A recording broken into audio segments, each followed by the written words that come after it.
Hello, and welcome to my very self-indulgent and low-key incoherent video about drawing fantasy guys.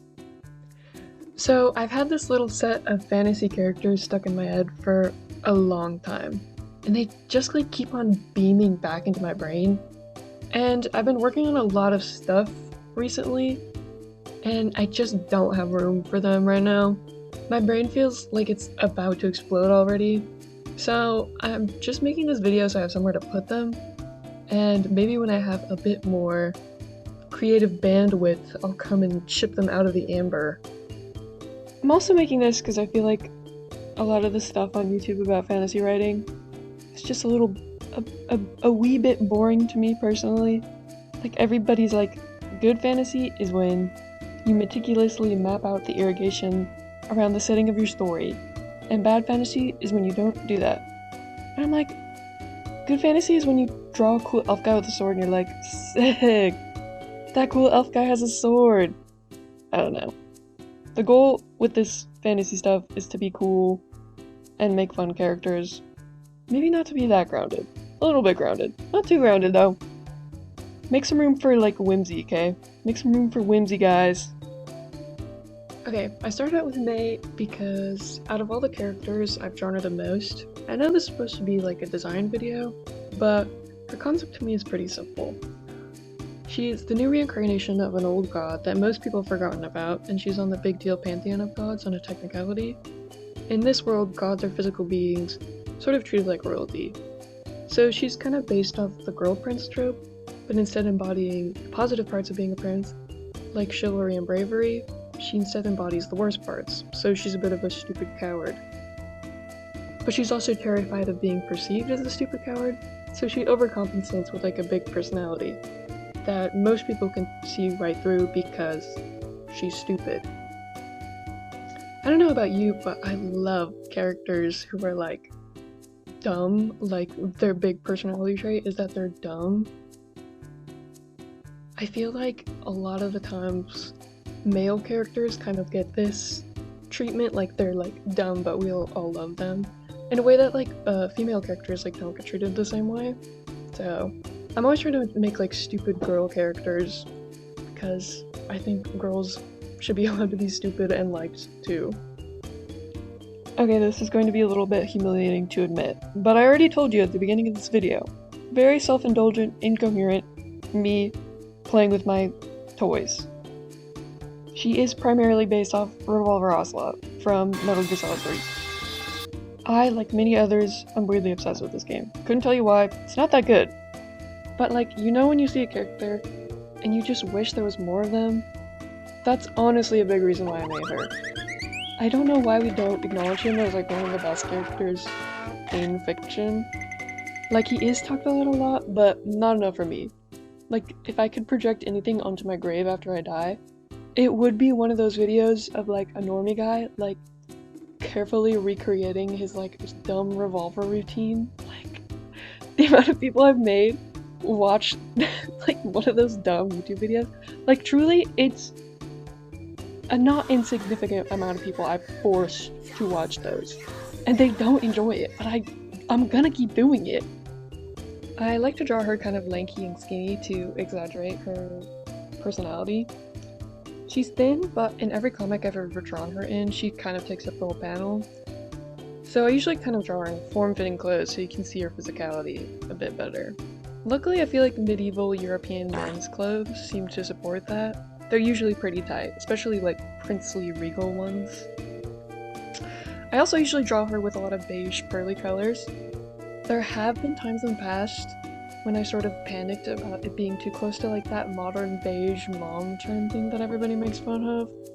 But then I realized how stupid it was to worry about that.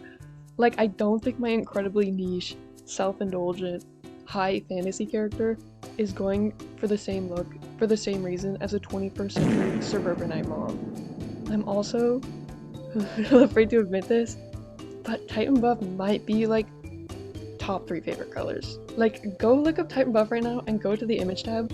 It makes you feel like you just took a nice sip of Sprite, but without like any of the gross aftertaste. I love Titan Buff. And I also forgot to mention this anywhere, but she's specifically the god of lightning, not thunder. So that's why her hair is kind of like the yellowy blonde color. It's supposed to look like a lightning bolt, and that weird leather thing she wears is based off a welding cape. So if she makes any sparks from something, it can like deflect her and not like catch her clothes on fire.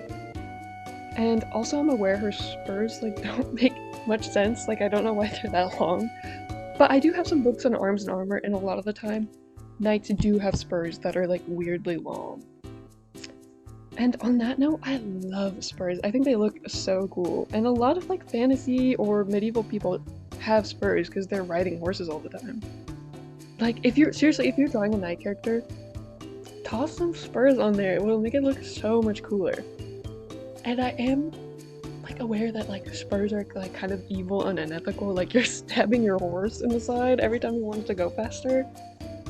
But I don't know. I guess all the coolest things in life are unethical, so. Due to some contrived political reason, she was raised as a boy, because that trope is never not fun to me personally. Her whole character could boil down to if Lady Oscar, like, sucked and nobody liked her. Keep this in mind, this will not be the last time I mention Ryoko Okada in this video. I don't think she's trans though, but she would use masculine pronouns a lot of the time. Okay, here's May. I finished her up off screen. I just gave her some chainmail and a dagger and fixed up her spurs a little bit. She looks good. Now we can move on to the next character.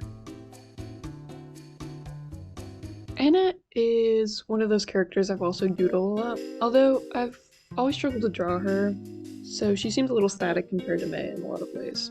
She has a very broad masculine frame and presentation, which honestly I think my brain is just hardwired to want to draw smaller cute things, so drawing her has always been a little bit of a struggle.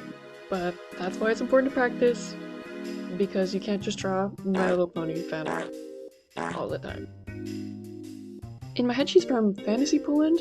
I'm not the type to meticulously map out my fantasy world, but she is from a cold country to the east of the setting. Mostly I did this because historical Slavic clothing is really cool, so she has leather boots instead of sandals, and like big puffy pants with a lot of fabric. I have this book called Historical Costume in Pictures, and there's this page on 16th century Russia and Poland, and I think of that page every time I draw her. There's these two soldiers, and one of them has this like little lightweight axe that I always draw her with too. I don't know what the purpose is of like being a big Polish guy with such like a tiny little axe. Please don't tell me. I don't want to know. It's kind of more fun for it to be like a mystery in my head. She's also a barbarian type character, so she's shirtless here. I also wanted to show off her like fur hair thing going on. Her primary goal in life is to track down, kill, and then eat whatever god she can find. But like all that contact with god magic has warped her body and fried her brain, so she is pretty dumb. But not in a self-conscious way May is. She's more dumb like a big carnivore is dumb. I always try to make that come through in her expression, but I always struggle. Subtle expressions like that are really difficult to make come through, especially for me. I've never been great at drawing faces. And here I must admit, she is based off of Big Boss. I'm sure like the parallels are pretty obvious. I did make a whole speech about Roller Ocelot like a minute ago. So, you know, she's like smells really bad. She's like eating tree frogs. I don't know. She's like Big Boss if Big Boss was like a teenage girl. Sick. I love playing my toys. Her and May's relationship is interesting though. You know, Anna's whole thing is to eat gods, and May is a god. So one day they like meet in like a field or something, and May is like, well, okay, I guess I'm gonna get eaten now. But Anna refuses to eat May because May just like sucks that bad that she would feel bad if she ate her. And then that just like really hurts May's feelings. So May's ultimate goal in life is to A, get good enough at fighting to beat Anna, which is never gonna happen, or B, make Anna respect her enough where Anna will just kill her and eat her. I think Anna just thinks May is funny, but forgets about her every time she's not directly in front of her. And remember that thing I said about seeing a character and wanting more of them?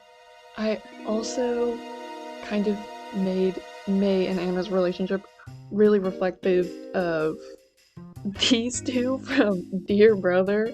I told you that Ryoko Kid was gonna come back. But seriously, if you're like a masochistic Hinajoshi, please stop watching this video and just go, like, at least read the Dear Brother manga. It takes like an hour to read. It's so good. Seriously, the messed up Yuri that Ryoko Okeda was writing in the 70s, I'm sorry to say, I don't think we've reached those highs in terms of like toxic Yuri in like the 40 years since then. So everybody work on that.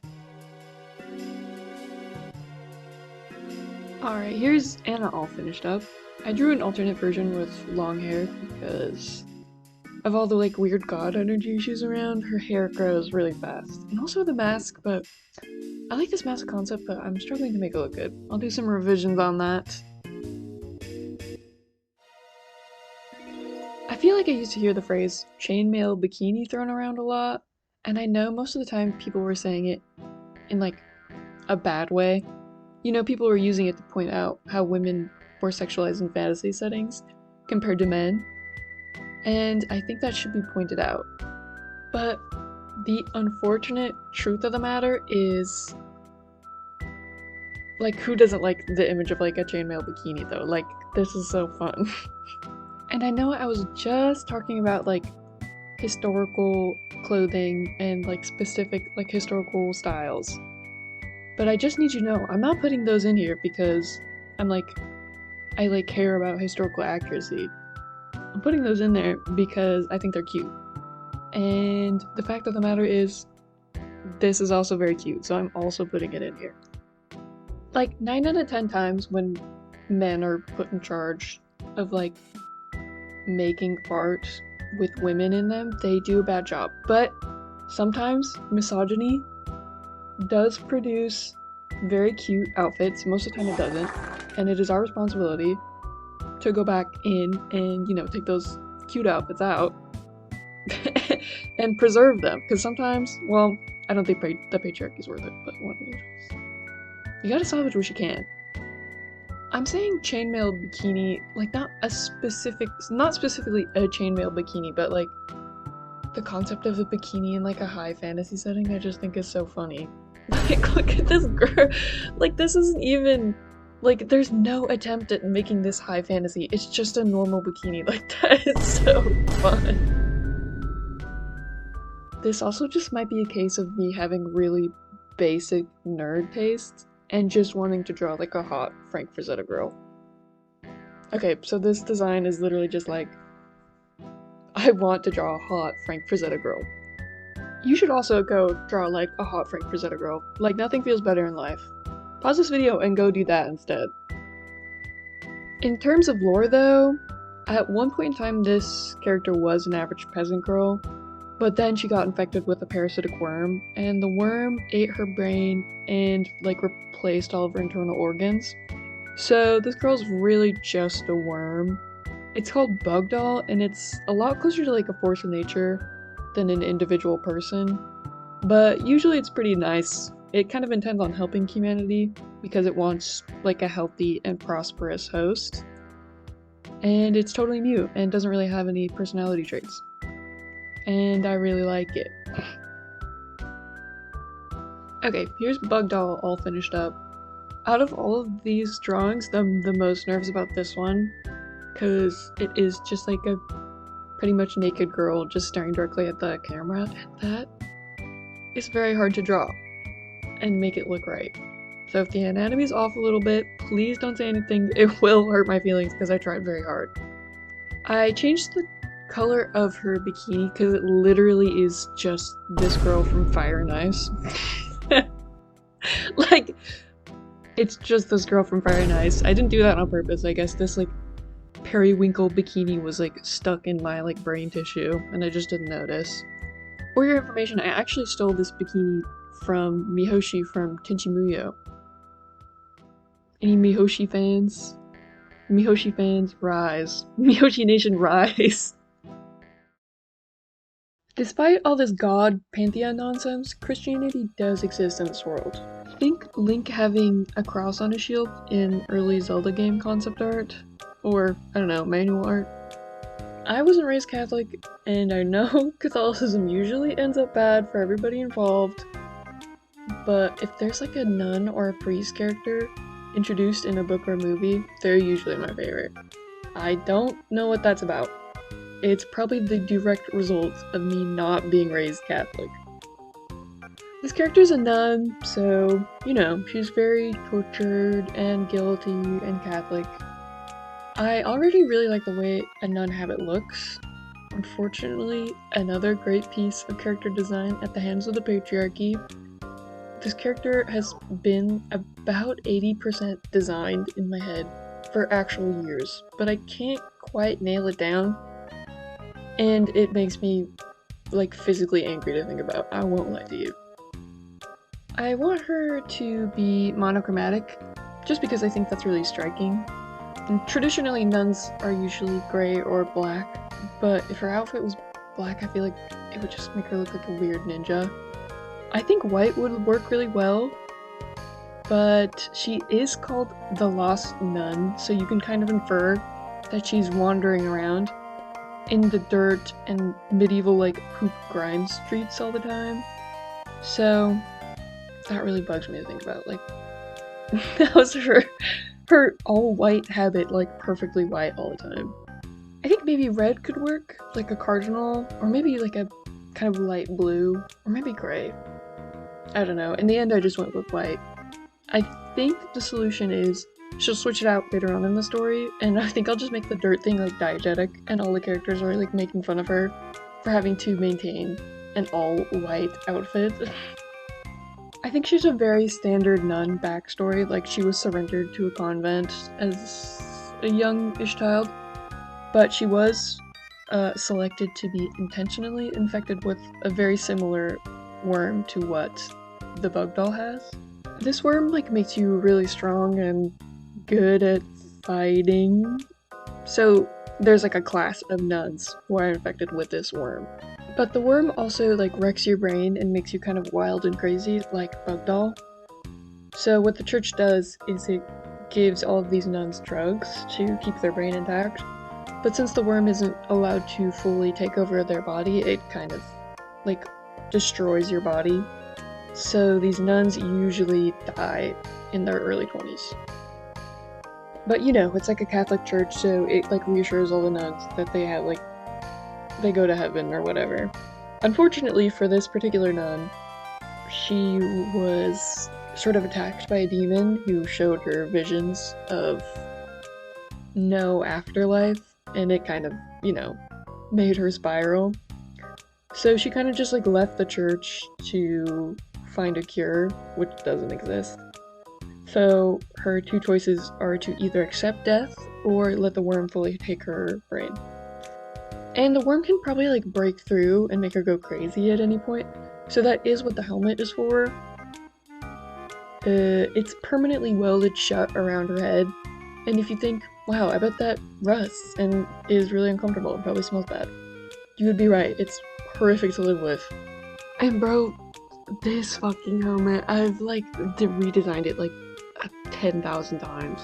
But you can't blame me, because, like, when looking for reference material for, like, a medieval helmet design, there's just, like, a wealth of riches. I can possibly choose what design is the coolest to have this permanently welded to one of the protagonists' head. So, guess what? I redesigned her helmet again. Looks pretty good, though. Other than that, I like her design. I think white was the right way to go. You know, beige strikes again in this video. Sorry for using beige, but it creeps in. I like beige a lot.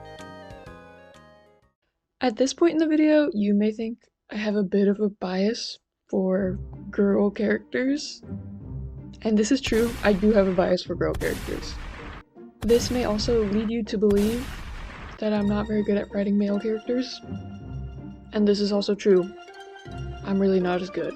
It's not that I hate them, they're just a little bit uninteresting to me compared to the other half of the population.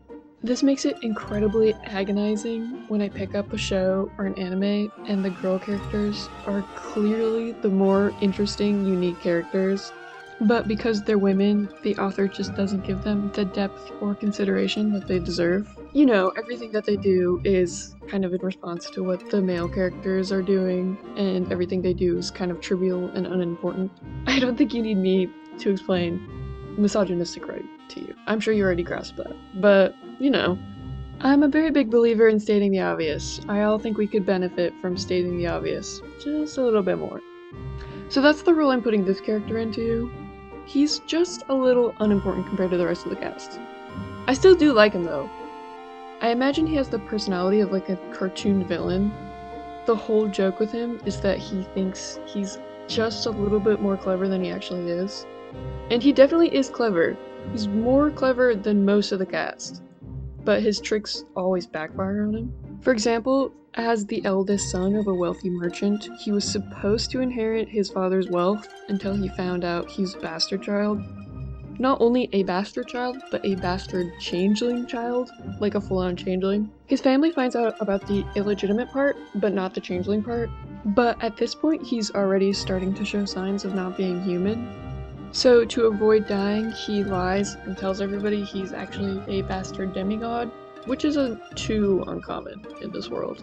But then he gets sent on like a demigod quest, something similar to what Hercules had to do. Except Hercules was actually a demigod, and this guy is just a guy who kinda sucks. So on top of turning into like a weird fae creature, which he does not want, I think he just wants to be like a normal rich guy, he has to complete a bunch of like quests that only a demigod could complete.